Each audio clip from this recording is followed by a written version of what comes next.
The end, it's not just footsteps that echo in these streets, it's grief. It's the laughter that was silenced, the birthdays that will never be celebrated. Behind every headline, there's a mother who lost a son, a sister who waits by the window. These aren't just gangland killings. These are families shattered.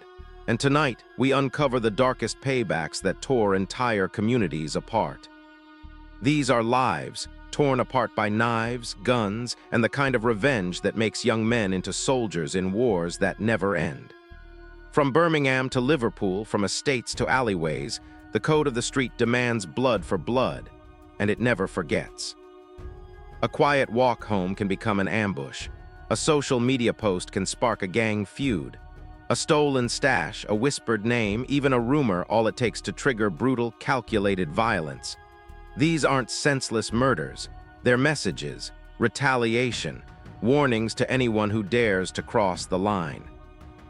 Before we dive deeper into this unforgettable video, make sure to like the video, subscribe to our channel, and hit the bell icon.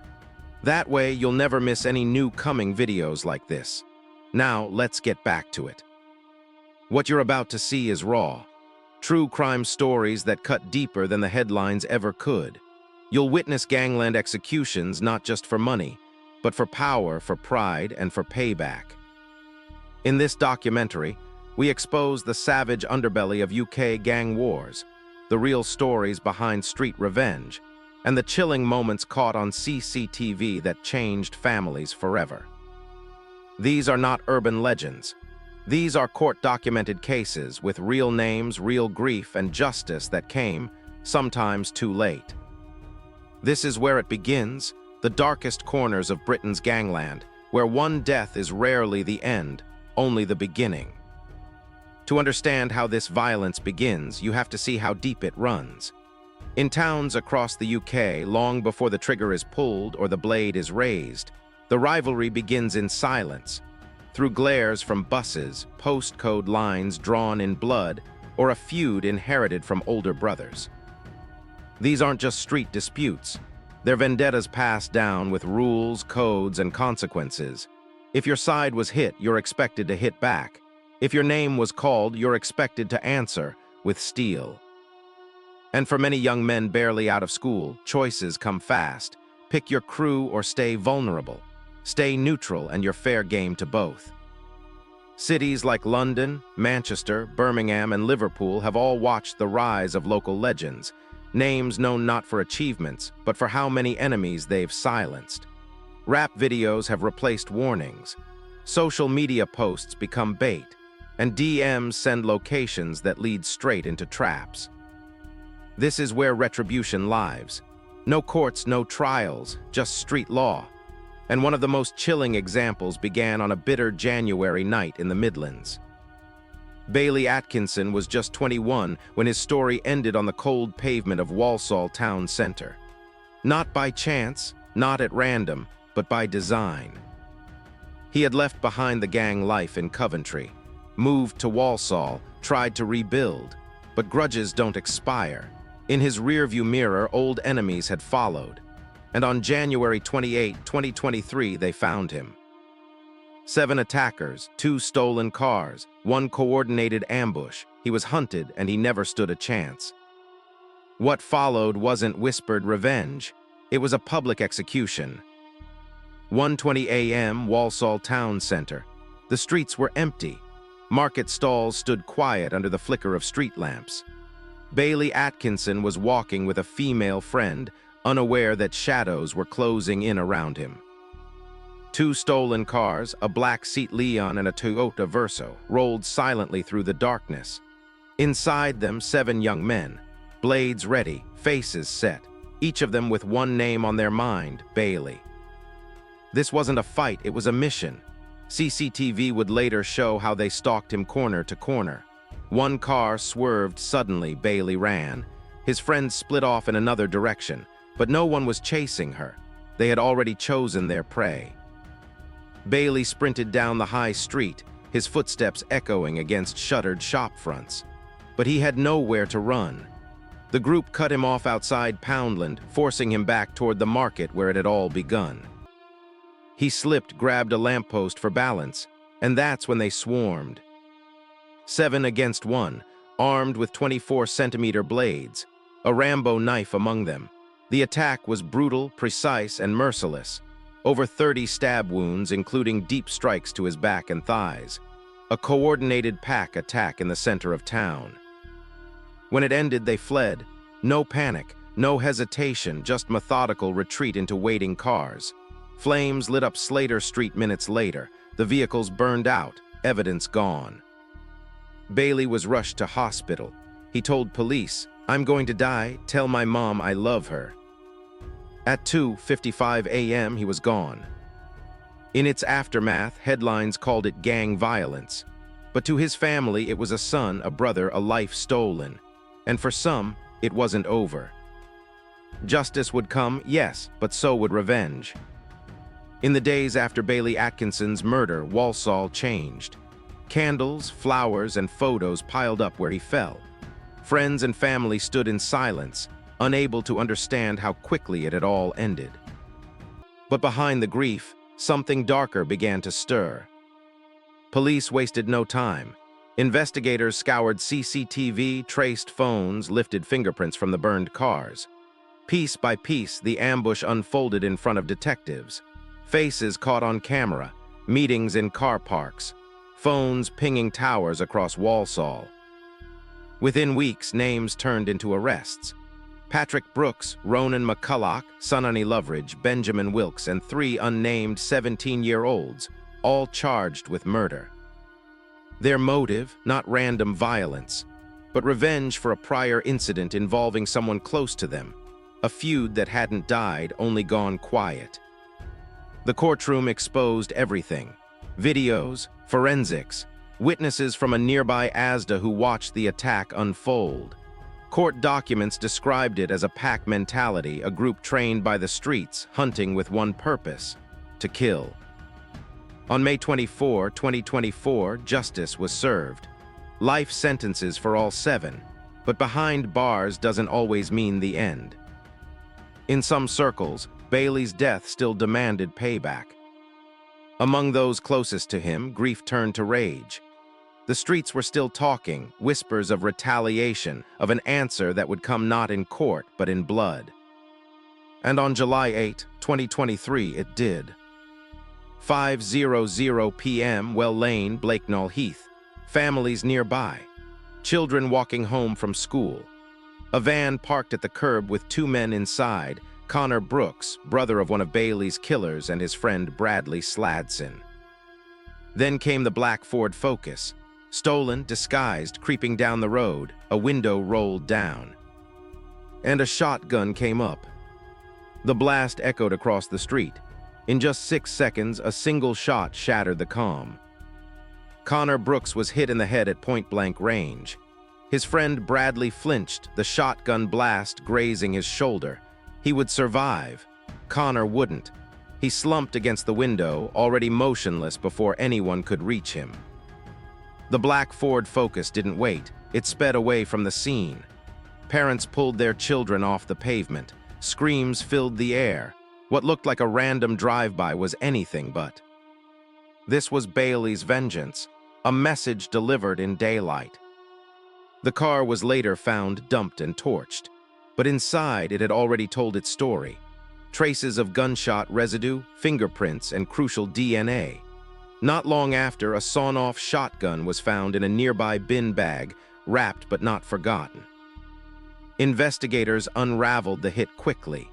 This was no street-level robbery gone wrong. It was a targeted execution by those close to Bailey Atkinson. The names came to light: Jake Sambrook, Byron Selleck, Julian Falconer, and Samuel Danks Petty. A team assembled to settle a score the courts hadn't touched. Phones told the story. CCTV traced the car. Movements, meetings, messages exchanged in the hours before the murder. On May 30, 2024, Wolverhampton Crown Court delivered judgment. Each man was sentenced to life, facing a minimum of 29 years.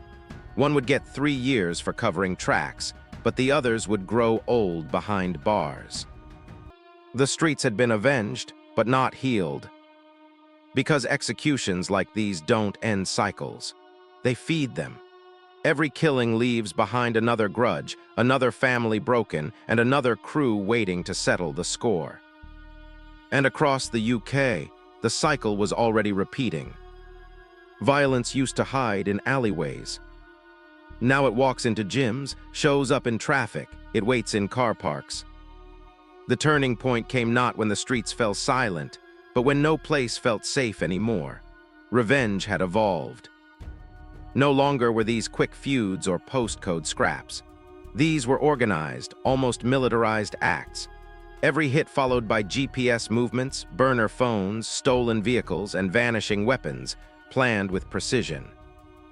Families weren't accidental casualties anymore. They were targets. One name came to define this shift.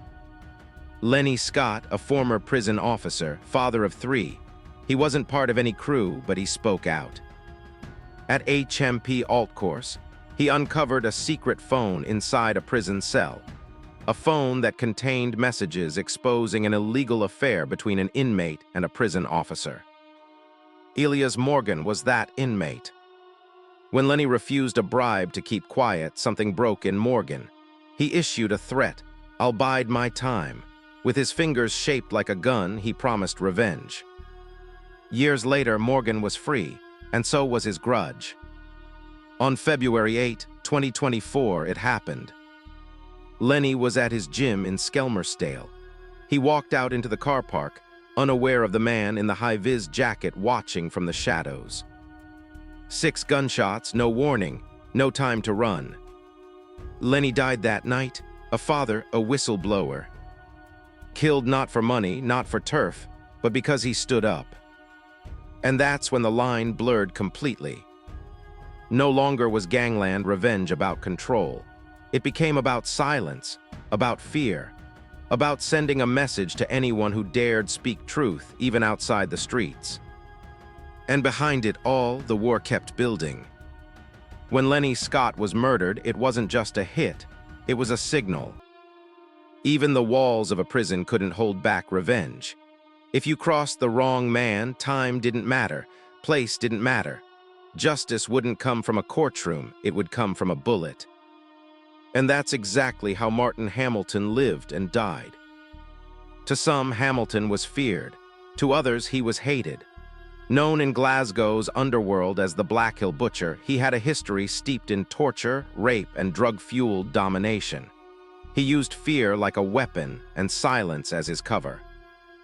He built his empire through pain, targeting the most vulnerable, always staying steps ahead of prosecutors. Even inside prison, he controlled from behind bars, using his role as a listener to isolate and abuse inmates under the radar. But when he was released in 2014, his old enemies were waiting. Hamilton tried to build his network again, extorting dealers, moving through towns, collecting debts. One job went wrong. £40,000 disappeared. Some say Hamilton kept it. Others say he failed a delivery. Either way, someone wanted him gone. In April 2015, he vanished. No sightings, no activity, just silence. Then in December, a dogwalker stumbled across a skull in the woods near West Calder. DNA confirmed it, Martin Hamilton. Dead. He hadn't been buried, he had been executed, gunshot. Blunt trauma, knife wounds, his body left to rot in a shallow grave, no clothes, no trace. No one was ever convicted. The prime suspect died from cancer before trial. And that's how one of the UK's most feared criminals disappeared. Unavenged, untried, and unfinished. Fear can build a kingdom, but eventually, someone refuses to be afraid. These stories aren't just crimes. They're chapters in a war that never signs a peace treaty, names etched in street corners, ghosts pressed into pavement under CCTV glare. Bailey Atkinson, Connor Brooks, Sam Davies, Lenny Scott, Martin Hamilton. Each one a name with a family, with a life, and with an ending they never saw coming. Their killers wore masks, but their audiences were always watching. Gangs don't recruit with leaflets. They recruit with fear, status, reputation. And when payback becomes culture, no one truly wins. Courtrooms fill. Graves fill faster. Families are left with memories while new crews step into old grudges. Across the UK, police forces continue to track these cycles, but they don't always reach the hearts of them. Revenge doesn't wait for due process. It waits at bus stops, outside gyms, in van windows. And the most terrifying truth? These killings never end with a body. They echo. Boys grow up looking at murals, not mentors. Social media glamorizes what mothers bury. But there's another side, a quiet one. It lives in funerals, in courtrooms, in the arms of children left behind. It's the voice of a sister who speaks at a vigil. It's a father, too broken to hold his son's shirt. These are the voices that never go viral, but maybe they should. Because behind these savage executions lies a simple truth. Nothing truly dies in Gangland. Not the pain, not the memory, and certainly not the need for revenge. Until someone breaks the cycle. What do you make of these cases? Which one hit the hardest? Tell us in the comments below. And if you want more real UK true crime, subscribe, turn on notifications, and we'll see you in the next one.